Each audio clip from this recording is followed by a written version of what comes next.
ታጥቀው ይንቀሳቀሱ የነበሩ አባላቱ አመራሩን ጨምሮ አብዛኞቹ ወደ ሀገር ቤት መመለሳቸውን ገልጧል። በሰላማዊ መንገድ ለመታገል ከመንግስት ጋር በተባለው ስምምነት መሰረትም 200 ግድም የሚጠጉ የጋምቤላ ነጻነት ግንባር አባላትና አመራር ስልጠና እየተሰጣቸው መሆኑን የግንባሩ ሊቀመንበር አቶ ጋትሉአክ ቡም ቀሪ ታጣቂዎችን ወደ ሀገር ቤት ለማስገባት ጥረት እየተደረገ መሆኑንም አክለው ተናግሯል። ተፈቶ በሱዳን መንግስት ወደ ሀገራችን የሚገቡበት ሁኔታ እየተመቻቸ ነው ያለ። ሱዳን የተወሰነ ማለት አልገቡም። በአጠቃላይ የነበሩ ሰራዊቶቻችን ወደ 1532 ነበር። ኦልሬዲ በእኛ ስም የሚታገል ሰው የለም። ምክንያቱም ሁሉም አመራሮች ገብቷል። ምንም ወደ ውጭ የቀረ ብዙ ኃይል የለምና ኦልሬዲ ሁሉም ሰላም ተቀብሏል። የጋምቤላ ክልል የኮሙኒኬሽን ጉዳዮች ጽህፈት ቤት ኃላፊ አቶ ኡገቱ አዲንግ ከጋነግ ጋር ተደረገ የተባለው ስምምነት በክልሉ ሰላም ለማስፈን ከፍተኛ ቦታ የሚሰጠው ነው ብለዋል። መጋቢት 7 እስከ 10 የጋነግ አመራር ከጁባ እስከ አዲስ አበባ መጥቶ ከ7 እስከ 10 ውይይት አድርገን ነበር። ሁሉም ነገር በሰላም መልክ እንዲሄድ ጥሩ ኮሚትመንት ነበር። እንደ ክልል አመራር የሰላም ቁርጠኝነት በመኖራቸው ምክንያት ስራው ስኬታማ እንዲሆን አድርጓል። የጋነግ 195 ግድም ታጣቂዎች ባለፈው ሳምንት ሐሙስ በሰላማዊ መንገድ ትጥቅ መፍታታቸው ተዘግቧል ሲል የአሶሳ ወኪላችን ነጋሳ ደሳለኝ ዘግቧል። ተጨማሪ ዘገባ በዜና መጽሔት ይኖረናል። የትግራይ ክልል ጊዜያዊ አስተዳደር ፕሬዝዳንት ጌታቸው ረዳ ከኢትዮጵያ የተለያዩ ክልሎች ብሎም ከኤርትራ ጋር በመቀራረብ መታየት ጀመረ ያሉትን የሰላም ምልክት አጠናክረው መቀጠል እንደሚሹ ተናገሩ። አቶ ጌታቸው ይህን ያሉት ትግራይ ክልልን ለመጎብኘት ከኦሮሚያ ክልል የተጓዙ የሃይማኖት ተቋማት ተወካዮች፣ አባገዳዎችና ሀደ ስንቄዎች መቀለ ከተማ ውስጥ ባነጋገሩበት ወቅት ነው። ከምንም ነገር በላይ ግን ካሁን በፊት ካሳለፍነው መከራ የበለጠ አብረን የምንሄድባቸው የተሻሉ ነገሮች እንዳሉ ለማየት ፈቃደኝነቱን ወስዳችሁ መምጣታችሁ ነው ትልቁ ነገር። እንዳልኩት ከሌሎች ወንድሞቻችን ጋር ከአማራ፣ ከአፋር፣ ከሶማሌ፣ ከቤኒሻንጉል፣ ከሌላውም ጋር ከኤርትራም ጋር በዚህ መልኩ እየተቀራረብን ይህን መታየት የጀመረውን የሰላም ምልክት ተጠናክሮ እንዲቀጥል ለማድረግ የሚያስችል ሁሉን ስራ እንሰራለን። የኦሮሚያ ክልል ማህበረሰብ ተወካዮች ከትግራይ ክልል ጊዜያዊ አስተዳደር አመራርና የትግራይ ክልል የሃይማኖት ተቋማት አባቶች ጋር መወያየታቸውን የመቀለ ወኪላችን ሚሊዮን ኃይለ ሥላሴ ዘግቧል። በትናንትናው ዕለት የዩናይትድ ስቴትስ አምባሳደር ትሬሲ ጃኮብሰን እና አምባሳደር ማይክ ሀመርም ከትግራይ ክልል ባለስልጣናት ጋር መነጋገራቸው ተዘግቧል።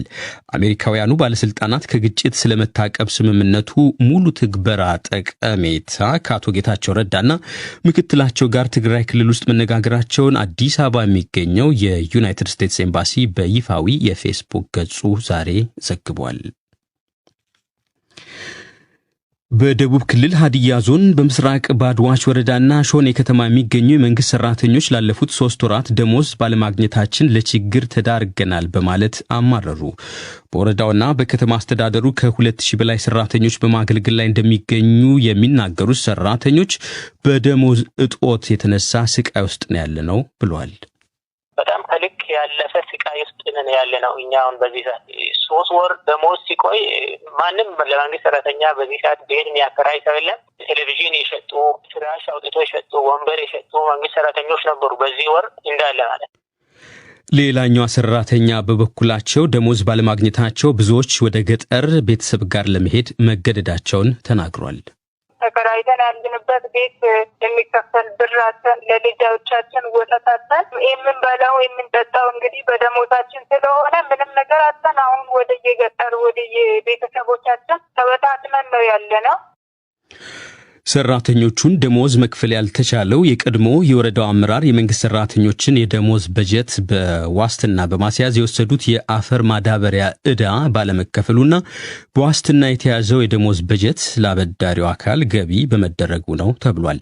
ሰራተኞቹ ማስተባበያውን የማይገናኝ ብለውታል። ሁኔታው ከአቅሜ በላይ ሆኖብኛል የሚለው የወረዳው አስተዳደር ለሰራተኞቹ ደሞዝ የሚሆን ገንዘብ ከወረዳው ባለሀብትና ነጋዴዎች በብድር መልክ ለማሰባሰብ እየሞከረ እንደሚገኝ አስታውቋል። ዘገባው የሐዋሳ ወኪላችን ሸዋንግዛው ወጋየ ነው። የቀድሞ ፕሬዝዳንት ኦማር አልበሽርና አብሯቸው ታስሮ የነበሩ የቀድሞ ባለስልጣናት ከካርቱም ኮቤር እስር ቤት ሳያመልጡ እንዳልቀረ ተገለጠ።